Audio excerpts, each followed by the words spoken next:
Gracias por estar con nosotros en Contexto Global de France 24. Mi nombre es Ángela Gómez. Vamos a los titulares.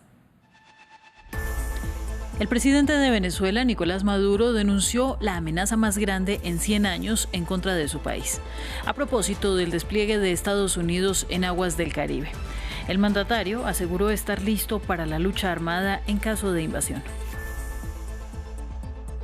El gobierno de Javier Milei en Argentina pidió a la justicia el allanamiento del medio digital El Carnaval y del domicilio de 2 periodistas tras la filtración de grabaciones de su hermana y secretaria general de la presidencia, Karina Milei. Un nuevo escándalo tras la filtración de una supuesta trama de corrupción que vincularía a la funcionaria. Analizamos. Y en Afganistán son más de 800 muertos y 2.800 heridos por el terremoto de magnitud 6 que sacudió a la medianoche al país, que ya atraviesa una de las mayores crisis humanitarias del mundo bajo el gobierno talibán. Los equipos de rescate buscan sobrevivientes.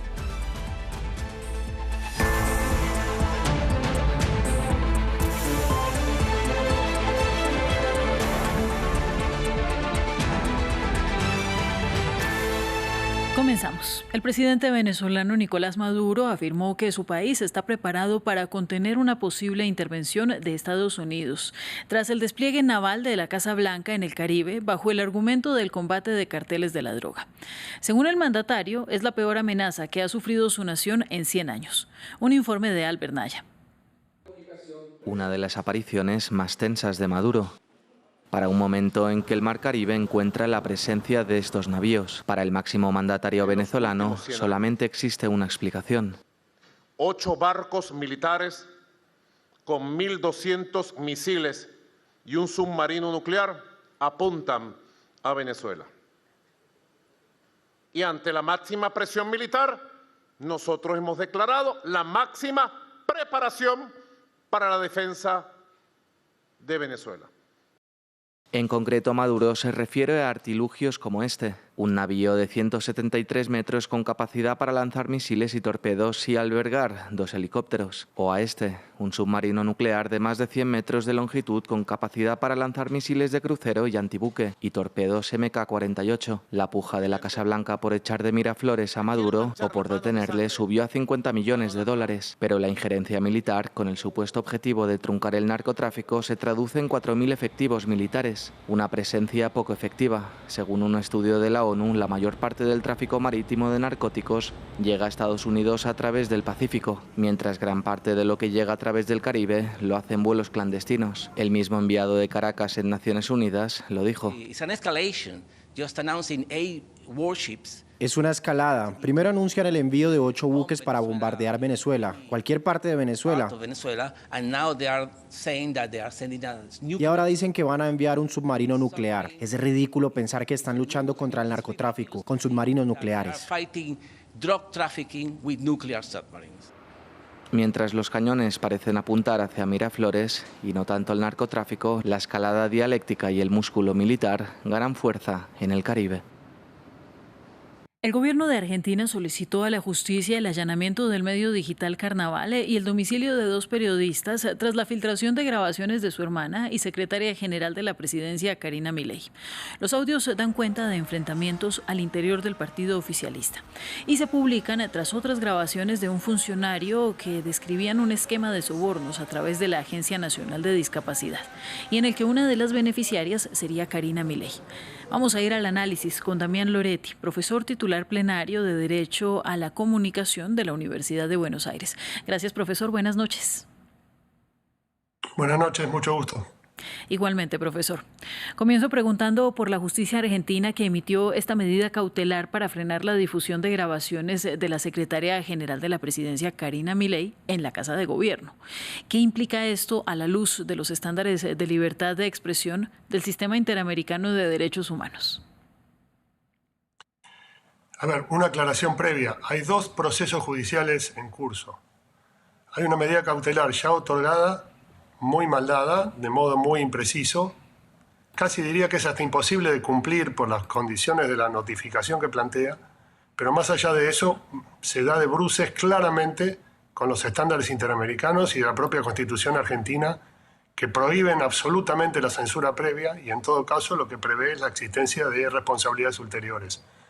La falta de justificación clara e incluso lo difuso que es la propia presentación en las condiciones en que el juez cuando resuelve las refleja, nuevamente lo único que permiten es concluir que es una resolución que está en contra de la Constitución argentina y de la Convención americana. Bien, en ese mismo sentido, ¿cómo puede afectar a la libertad de expresión la posibilidad de que la justicia dé lugar al pedido del gobierno de allanar ya un medio de comunicación y el domicilio de 2 periodistas reconocidos? Bien dicho, esa es la pregunta, esa es la otra causa judicial en la cual aún no hay decisión, en la cual el gobierno pide nuevamente que se cese el delito, pero no se aclara cuál es el delito, o la calificación que se hace es completamente ajena a los cánones legales existentes en la Argentina, y asimismo pide el allanamiento de los medios de comunicación y el secuestro de materiales de un modo muy impreciso, cuantioso, casi que se llevarían todos los soportes que existen, y eso va en contra nuevamente, de la Constitución argentina, que tiene una previsión explícita de protección, ya no solo a los periodistas, sino a las fuentes de información periodística, y a la propia jurisprudencia de la Argentina, que ha validado como formando parte del secreto periodístico y de la indemnidad de la fuente hasta las comunicaciones de los periodistas. Lo que estamos aguardando es que el juez en lo criminal y correccional, Ercolini, que es quien tiene la causa a su cargo, rechace este planteo. Hay referencias periodísticas, yo no lo puedo afirmar porque no la escuché en directo, que dicen que la propia ministra que había firmado la solicitud dijo a los medios que no lo había hecho, entonces es todo demasiado confuso. Lo que sí está claro es que hay un ofensivo apartamiento de los estándares de libertad de expresión que la Argentina ha venido protegiendo hasta ahora. Bueno, en la denuncia presentada por el Ministerio de Seguridad se habla además de un ataque a las principales figuras del gobierno mediante lo que han denominado, entre comillas, una burda operación de inteligencia no institucional. ¿En qué medida esto sería o funcionaría como una justificación en el marco de la jurisprudencia nacional e internacional?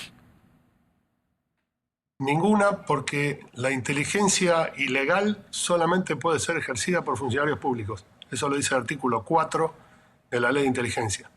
De hecho, hace relativamente poco tiempo hubo un caso bastante notorio sobre inteligencia legal, en la cual quisieron vincular a un periodista y la Cámara Federal de Mar del Plata dijo que no le aplicaban la figura de inteligencia ilegal a quien no fuera funcionario público, en ese caso un periodista. Estaba claro que no había modo de aplicar figuras penales a particulares. Y en este caso se intenta hacer una suerte de explicación, pero tampoco da con los cánones como para justificar que eso pueda ser así.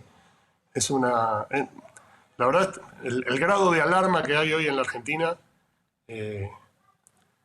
tiene pocos antecedentes en democracia. Pues muy bien, es Damián Loretti, profesor titular. No hay medio de comunicación hoy que no esté hablando de esto.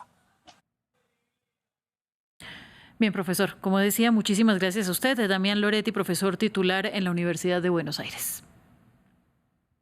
Muchísimas gracias por su interés. Una feliz noche.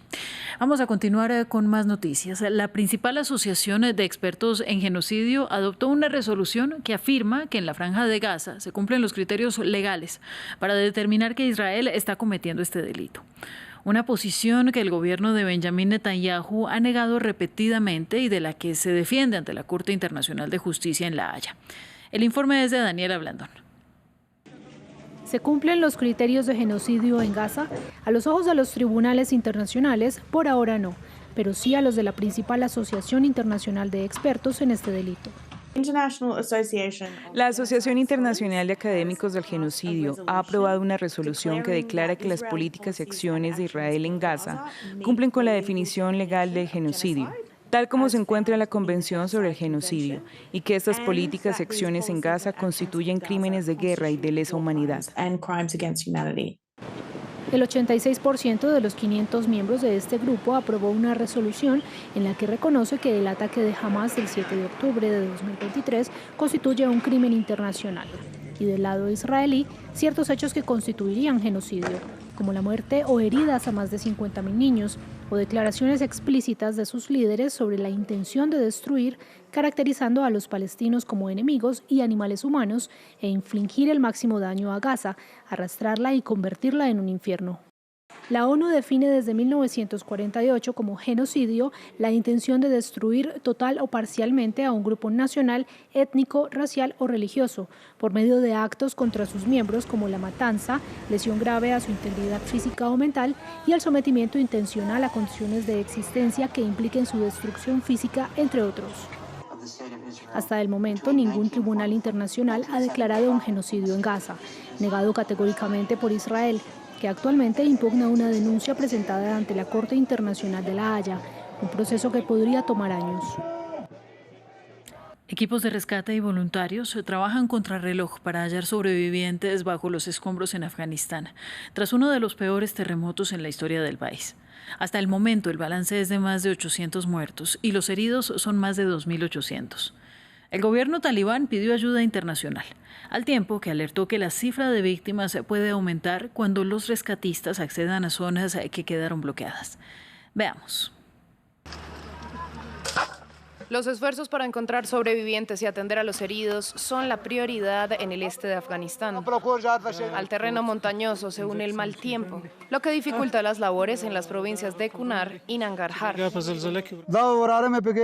Esta era la casa de mi hermano. Él y sus 3 hijos murieron. Mi otro hermano, junto con sus hijos, también falleció allí. 2 de mis sobrinos también perdieron la vida. Así está nuestra casa. Nuestros muertos yacen en el suelo.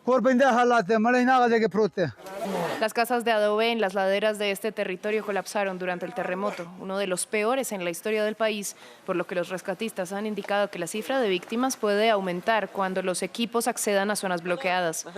Quedamos bajo el suelo. Personas vinieron y nos rescataron. Mi esposa, mi hijo, mi sobrino y mis nietos quedaron sepultados bajo la casa destruida. Así es como Dios nos prueba. Los helicópteros iniciaron recorridos desde primera hora de la mañana para llevar provisiones básicas a los damnificados y atender heridos, mientras que otros fueron trasladados a hospitales cercanos. Ocurrió de repente, todos los techos colapsaron, todo se nos vino encima, no podíamos dimensionar la tragedia que ocurrió. El gobierno talibán, que regresó al poder en 2021 y a pesar de las sanciones occidentales en su contra, pidió ayuda internacional para enfrentar la catástrofe. India indicó que entregó 1.000 tiendas de campaña para los afectados y está gestionando el traslado de 15 toneladas de alimentos hasta Kunar. A su vez, China dijo que está dispuesto a proporcionar ayuda a los damnificados. En otras noticias, numerosas muestras públicas de amistad se dieron en la cumbre de la Organización de Cooperación de Shanghái, una reunión de más de 20 naciones de Asia y Oriente Medio en la que los líderes de China, Rusia e India mostraron un frente unido, mientras Xi Jinping ha sacado partido de la alteración de las relaciones internacionales provocadas por el presidente de Estados Unidos, Donald Trump. Tomados de la mano, Vladimir Putin y Narendra Modi se dirigen a su anfitrión, el presidente chino Xi Jinping. Para Xi la imagen es ideal, ya que busca afirmarse como un líder mundial en el que pueden confiar. En su discurso de apertura en la Organización de Cooperación de Shanghái, dijo que la gobernanza mundial llegó a una nueva encrucijada con críticas a Estados Unidos. Debemos defender la equidad y la justicia. Debemos promover una perspectiva histórica correcta sobre la Segunda Guerra Mundial y oponernos a la mentalidad de la Guerra Fría, bloquear la confrontación y las prácticas de intimidación. Cuando Trump trastocó el sistema comercial mundial, forjó un terreno fértil para que Xi reuniera a socios de todo el mundo, como en esta cumbre con la que busca fortalecer los lazos entre más de 20 países de Asia y Oriente Medio a través de la cooperación en temas como inteligencia artificial, infraestructura y con la creación de un banco de desarrollo. Modi parece más cauteloso a la hora de mostrar su cercanía con Putin y Xi, mientras intenta cultivar la relación de la India con los Estados Unidos. Pero con Nueva Delhi enfrentándose a aranceles de Estados Unidos del 50%, analistas consideran que Modi se vio empujado a los brazos de su homólogo chino, a pesar de años de tensiones por una disputa fronteriza. La Organización de Cooperación de Shanghái puede convertirse en la luz que guíe el multilateralismo y un orden mundial inclusivo. En tanto, Putin aprovechó para reiterar su acusación a Occidente por la guerra en Ucrania. Les recuerdo que esta crisis no se produjo como resultado de un ataque de Rusia a Ucrania. Surgió como consecuencia del golpe de Estado en Ucrania provocado y apoyado por Occidente. Por su parte, Xi se prepara para un desfile militar en Beijing, al que asistirán los líderes de Rusia, Corea del Norte e Irán para conmemorar los 80 años desde el final de la Segunda Guerra Mundial. Hasta aquí las noticias por el momento. Gracias por ver France 24 y buenas noches.